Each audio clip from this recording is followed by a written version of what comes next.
नमस्कार दर्शकों, MKT news 24 news channel में आपका स्वागत है। विद्यार्थी के भविष्य के साथ हो रहे खिलवाड़ को देखते हुए मनसे कार्यकर्ताओं ने धो डाला प्रिंसिपल को। नालासोपारा पूर्व महेश पार्क के मदर मेरी वेलंकनी हाई स्कूल में एक विद्यार्थी के LC न देने का मामला संज्ञान में लेते हुए वहां के कुछ स्थानिक मनसे पदाधिकारी संजय मेहरा, रवि पाटेकर व मनसे की महिला व पुरुष कार्यकर्ता बच्चे की LC क्यों नहीं दी जा रही है, इस बात को जानने स्कूल पहुंचते हैं, जहां पर देखते ही देखते माहौल बिगड़ने लगता है।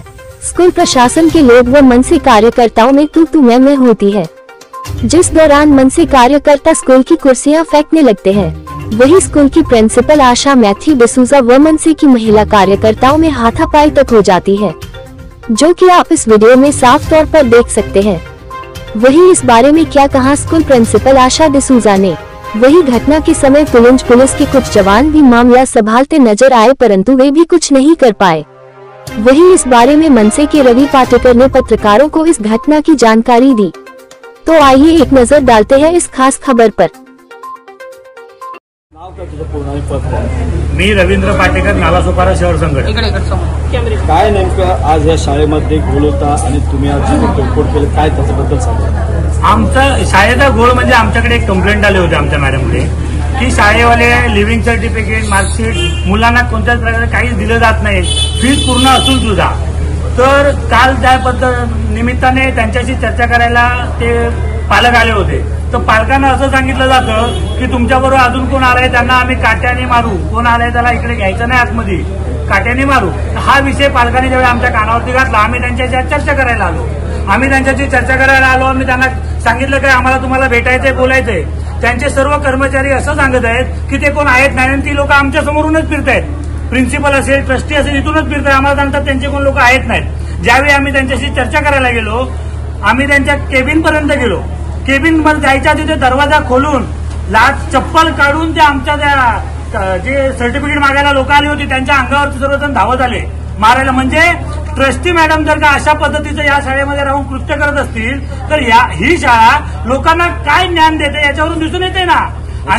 आणि हा बोला, याच्यामध्ये काय महिलांनी मारहाण केलेली आहे? महिलांनी मारहाण म्हणजे ज्यावेळी ट्रस्टी मॅडम अंगावरती धावत आल्या त्यावेळी एकामेकाची धक्काबुक्की झाली। ट्रस्टी मॅडम चप्पल काढून महिलांच्या अंगावरती आलेले आहेत, त्याच्यामध्ये धक्काबुक्की झालेली आहे। आता आपली काय मागणी आहे? आमची एकच मागणी आहे की ज्या मुलांचं सर्टिफिकेट त्यांना भेटत नाही, ज्या मुलांना शाळेमध्ये 10वीचा रिझल्ट होऊन गेलेले आहेत, त्यांची आता ऍडमिशन संपत आलेली आहेत, तरी अजून या शाळेतून सर्टिफिकेट दिले जात नाही। कारण फक्त एकच की ती मुलांना कुठे ऍडमिशन भेटू नये आणि पुन्हा त्या मुलांना याच ठिकाणी ऍडमिशन घ्यावे, म्हणजे त्यांना त्यांचे पैसे चालू राहतील। कारण एखादी ट्रस्टी जर का शाळेचं आपलं नाव अशा पद्धतीने आपल्या समोरच आपण पाहिलं असाल की त्या मुलांना कशा पद्धतीने खेचून जात होती, खेचत होती, अशाच पद्धतीने त्याने दरवाजा खोलून त्या सर्व। मॅडम काय सांगाल की आज जे आहे मनसेने आक्रमक भूमिका घेतलेली आहे, काही पॅरेंट्स असं म्हणणं आहे मुलांचं की 10वीचे रिझल्ट नाही दिले, LC नाही दिले, काय हे नेमकं एकूण प्रकार आहे? सर, आमची शाळा जी आहे 16 तारखेपासून चालू झाली। 10वीच्या रिझल्टबद्दल जेव्हा आम्ही त्यांना सांगितलं, पण मुलं इथे येतील त्याच वेळेला आम्ही रिझल्ट त्यांना देऊ शकतो, त्यांच्या घरी तर आम्ही रिझल्ट नाही पोचवू शकत। आणि हा सगळा म्हणजे आता तुम्ही मला विचारता, आणि हा जो आज मनसेने जो जो धक्काबुक्की आणि मारणं आणि आपल्या शाळेमध्ये सगळं शाळा चालू असताना घुसणं, तर आम्हाला हे याच्याबद्दल काही एक कल्पना नव्हती। आमचे 11वीचे एक स्टुडंट्स त्यांना LC हवी होती, म्हणून त्यांच्या पालकाबरोबर मनसेचे अधिकारी काल येऊन गेले आणि ते आमच्या मॅडमना भेटले आणि मॅडमनी त्याबद्दल त्यांना सांगितलं की उद्या तुम्ही अर्ज घेऊन या, अर्ज घेऊन आल्यानंतर आम्ही तुम्हाला LC देऊ। आणि त्यानंतर आज सगळे एकत्र येऊन हे सगळी फोडतोड केलेली आहे।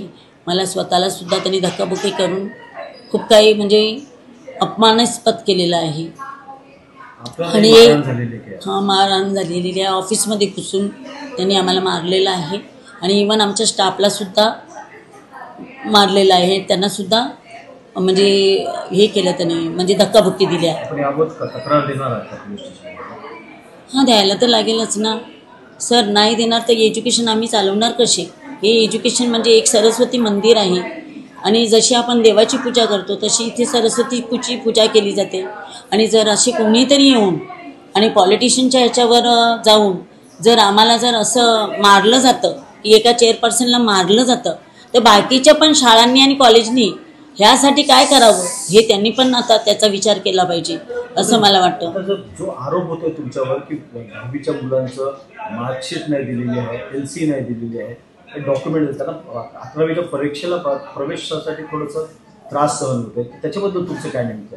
सर, आमच्याकडे त्यांनी अर्ज दिला. ॲक्च्युली 10वी आणि 12वीला 11वी 12वीला ते संलग्न परमिशन दिलेले आहे. तर ते कॉलेज पण आपल्याकडे ज्युनियर कॉलेज आहे ना, तर त्या मुलांना आपल्याचकडे प्रवेश घ्यायचे आहेत की बाहेर कोणत्या कॉलेजमध्ये प्रवेश घ्यायचा आहे हे त्यांनी आम्हाला सांगितल्याशिवाय आम्हाला कसं कळेल? त्याच्यासाठी त्यांनी ॲप्लिकेशन अर्ज हा द्यायला पाहिजे. अजूनपर्यंत कोणी अर्ज आम्हाला दिलेला नाही आहे आणि त्याची लेखीसुद्धा त्यांच्याकडे असेल तर ते तुम्ही पडताळून पाहावी.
मदत घेतली. किती दिवस मी 15 दिवस झाले, मी 15 दिवस फिरते इथे, पण ही लोक मला देतच नाही सर्टिफिकेट. 1.5 महिना मी त्याला 1.5 महिना म्हणजे त्यांना मी ऍप्लिकेशन द्यायला पण इथे आलेली, त्या लोकांनी मला रिटर्न पाठवली. बोलते ऍप्लिकेशन घेत ना आम्ही, जेव्हा आम्ही बोलवणार तेव्हा तुम्हाला ऍप्लिकेशन द्यायला लागेल. माझ्या मिस्टरांचा सर्जरी होत होता तेव्हा मी सर्जरी करून इथे कॅबिन मध्ये मॅडमकडे भेटायला घेऊन आली. तरी त्या मॅडमने बघितली, तरी पण ती दया खाल्ली ना माझ्यावरती. तरी पण ती बोलली तुम्हाला मी डेट देणार. सामनेसून मी फोन करून येत होती हिच्याकडे की येऊ का, नाही बोलते आज मॅडम नाही येणार. मॅडम इथे असून पण ती आम्हाला ही फोटो बोलते, इथे बसलेली ती ह्याच्यावरती रिसेप्शन मध्ये बसलेली फोटो बोलली आम्हाला. मॅडम बोलली ऍप्लिकेशन लेने काय नाही, किती करा ऍप्लिकेशन लेने काय नाही. मग आता आम्ही 1.5 महिन्यापासून ऍप्लिकेशन देत होती, पण आता मी घेणार नाही. पण मला LC पाहिजे आणि माझ्या मुलाचा 10वीचा रिझल्ट मला पाहिजे आणि माझा 11वीला पास झालेला मुलगा ते पण मला पाहिजे. मला अजून ते नाही रिझल्ट लागला नाही, सगळं रिझल्ट दाखवला. या कॉलेजमध्ये काय नाही दाखवत आहे म्हणून मला हे ऑप्शन उतरा लागला. मी मनसेला बोलवला इथे. आज किती दिवस मी फिरते.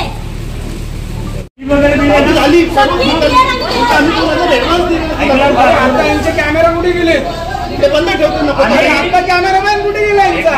आणि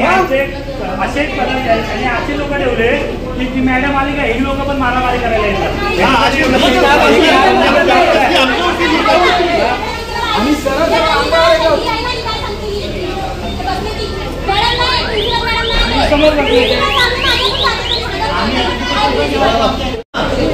आता जेव्हा आम्ही विचारायला आलो त्याला खूप जमा आहे छोटी मोठी ऐसी घेत बसण्यासाठी, बरोबर, पण ती येऊन शपथ काढणार आणि मारणार सहन करून द्यायचं आम्ही.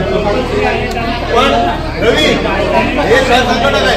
जर आमच्या तक्रारीने तिच्यावर कारवाई झाली नाही, उद्याच्या तारखेत महाराष्ट्र नवनिर्माण सेना पूर्ण या इकडे आंदोलन करणार आहे शाळेसमोर. संपला विषय.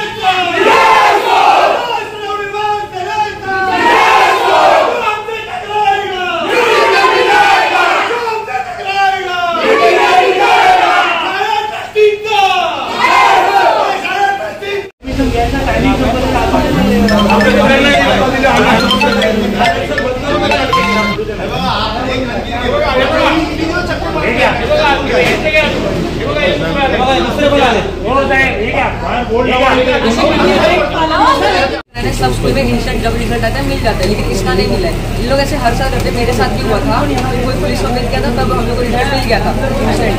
फिर अब इनका ये है, और मैं अपनी बहन का 12वीं का रिजल्ट लेना है, काम करके बोला 12वीं का रिजल्ट, तो पहले बोले फ्राइडे को आना। फिर मैं इधर आया तो मिस ने उधर बुला के दिया और इसका बोला किसी को नहीं, ऐसा रिजल्ट टाइम से नहीं मिलने पर बाकी एडमिशन। मॅडम काय सांगाल की आज जे आहे मनसेने आक्रमक भूमिका घेतलेली आहे, काही पॅरेंट्स असं म्हणणं आहे मुलांचं की 10वीचे रिझल्ट नाही दिले, LC नाही दिले, काय हे नेमकं एकूण प्रकार आहे? सर, आमची शाळा जी आहे 16 तारखेपासून चालू झाली. 10वीच्या रिझल्टबद्दल जेव्हा आम्ही त्यांना सांगितलं, पण मुलं इथे येतील त्याच वेळेला आम्ही रिझल्ट त्यांना देऊ शकतो, त्यांच्या घरी तर आम्ही रिझल्ट नाही पोचवू शकत. आणि हा सगळा म्हणजे आता तुम्ही मला विचारता, आणि हा जो आज मनसेने जो जो धक्काबुक्की आणि मारणं आणि आपल्या शाळेमध्ये सगळं शाळा चालू असताना घुसणं, तर आम्हाला हे याच्याबद्दल काही एक कल्पना नव्हती. आमचे 11वीचे एक स्टुडंट्स, त्यांना LC हवी होती, म्हणून त्यांच्या पालकाबरोबर मनसेचे अधिकारी काल येऊन गेले आणि ते आमच्या मॅडमना भेटले आणि मॅडमनी त्याबद्दल त्यांना सांगितलं की उद्या तुम्ही अर्ज घेऊन या, अर्ज घेऊन आल्यानंतर आम्ही तुम्हाला LC देऊ. आणि त्यानंतर आज सगळे एकत्र येऊन हे सगळी फोडतोड केलेली आहे. मला स्वतःलासुद्धा त्यांनी धक्काबुक्की करून खूप काही म्हणजे अपमानास्पद केलेलं आहे. आणि मारहाण झालेली आहे, ऑफिसमध्ये घुसून त्यांनी आम्हाला मारलेलं आहे आणि इवन आमच्या स्टाफलासुद्धा मारलेलं आहे. त्यांनासुद्धा म्हणजे हे केलं त्याने, म्हणजे धक्काबुक्की दिली आहे. हां, द्यायला तर लागेलच ना सर. नाही देणार तर एज्युकेशन आम्ही चालवणार कसे? हे एज्युकेशन म्हणजे एक सरस्वती मंदिर आहे आणि जशी आपण देवाची पूजा करतो तशी इथे सरस्वतीची पूजा केली जाते. आणि जर असे कोणीतरी येऊन आणि पॉलिटिशियनच्या ह्याच्यावर जाऊन जर आम्हाला जर असं मारलं जातं की एका चेअरपर्सनला मारलं जातं, तर बाकीच्या पण शाळांनी आणि कॉलेजनी ह्यासाठी काय करावं हे त्यांनी पण आता त्याचा विचार केला पाहिजे असं मला वाटतं. जो आरोप होतोय तुमच्यावर की 10वीच्या मुलांचं मार्कशीट नाही दिलेली आहे, LC नाही दिलेली आहे, डॉक्युमेंट त्यांना 11वीच्या परीक्षेला प्रवेशासाठी थोडंसं त्रास सहन होतोय, त्याच्याबद्दल तुमचं काय नेमकं? सर, आमच्याकडे त्यांनी अर्ज दिला. ॲक्च्युली 10वी आणि 12वीला 11वी 12वीला ते संलग्न परमिशन दिलेले आहे. तर ते कॉलेज पण आपल्याकडे ज्युनियर कॉलेज आहे ना, तर त्या मुलांना आपल्याचकडे प्रवेश घ्यायचे आहेत की बाहेर कोणत्या कॉलेजमध्ये प्रवेश घ्यायचा आहे हे त्यांनी आम्हाला सांगितल्याशिवाय आम्हाला कसं कळेल? त्याच्यासाठी त्यांनी ॲप्लिकेशन अर्ज हा द्यायला पाहिजे. अजूनपर्यंत कोणी अर्ज आम्हाला दिलेला नाही आहे आणि त्याची लेखीसुद्धा त्यांच्याकडे असेल तर ते तुम्ही पडताळून पाहावी.